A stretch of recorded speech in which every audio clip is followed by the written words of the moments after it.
Shalom, selamat pagi Bapak Ibu serta saudara yang dikasihi oleh Tuhan Yesus Kristus. Kiranya berkat, damai sejahtera dan sukacita dari Tuhan Yesus Kristus senantiasa menyertai kita sekalian. Sebelum kita mendengarkan firman Tuhan dan renungan, marilah kita berdoa. Tuhan Allah Bapa yang Maha Baik, kami sungguh bersyukur atas kebaikan dan kemurahan-Mu, karena Engkau Tuhan yang selalu melindungi, menolong dan menopang kami. Terima kasih Tuhan, karena Engkau tak pernah meninggalkan kami. Jika saat ini kami akan mendengarkan firman-Mu, urapilah kami dengan Roh Kudus-Mu, agar kami dapat mengerti dan memahami apa yang Tuhan sampaikan kepada kami. Bimbing iman dan karakter kami, agar semakin hari semakin bertumbuh menjadi lebih baik, sehingga semakin berkenan di hati Tuhan. Terima kasih Tuhan, di dalam nama Tuhan Yesus Kristus kami berdoa. Amin. Bapak Ibu serta saudara yang terkasih, bacaan firman Tuhan saat ini diambil dari TB2, Kitab Kejadian pasal 19 ayat 24 sampai 26. Demikianlah sabda Tuhan. Kemudian Tuhan menurunkan ke atas Sodom dan Gomora hujan belerang dan api yang berasal dari Tuhan. Dari langit Ia menjungkir balikkan kota-kota itu, lembah Yordan dan semua penduduk kota-kota itu, serta apa yang tumbuh di tanah. Tetapi istri Lot yang mengikuti dia menoleh ke belakang lalu menjadi tiang garam. Tema renungan kita saat ini adalah jangan salah memilih. Bapak Ibu serta saudara yang terkasih, sebelum peristiwa penunggang balikan Sodom dan Gomora, Lot adalah orang kaya. Salah satu bentuk kekayaannya adalah ternak. Pasti butuh banyak air dan rumput untuk ternaknya. Itulah sebabnya dia tidak bisa lagi tinggal bersama dengan Abram yang mempunyai banyak ternak juga.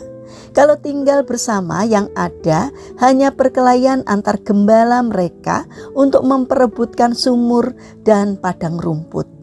Oleh sebab itu, mereka pun memutuskan untuk berpisah dengan damai. Bermodalkan harta yang banyak, Lot yang diberi kesempatan untuk memilih tempat lebih dulu, memilih daerah di lembah Yordan. Suatu pilihan yang bijak menurut manusia, karena lembah Yordan adalah tempat yang banyak air dan tentu banyak rumput, cocok untuk bisnis peternakan. Namun satu hal yang dilupakan oleh Lot, dia tidak memperhatikan masalah kerohanian.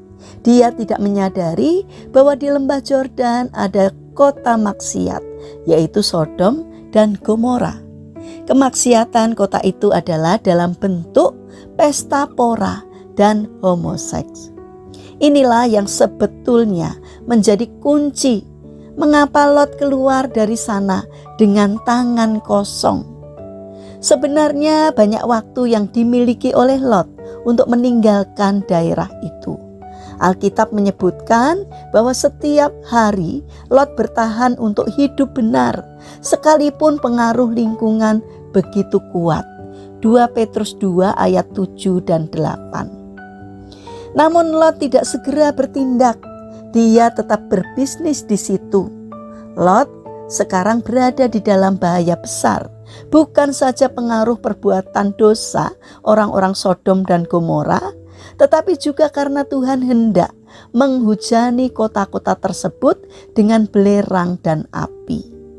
Namun Tuhan mengasihi Lot yang disebut sebagai orang benar itu.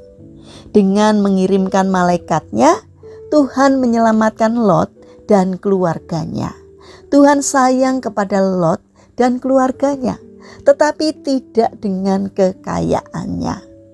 Lot dan keluarganya diizinkan keluar dari lembah Yordan tanpa sempat menyelamatkan kekayaannya.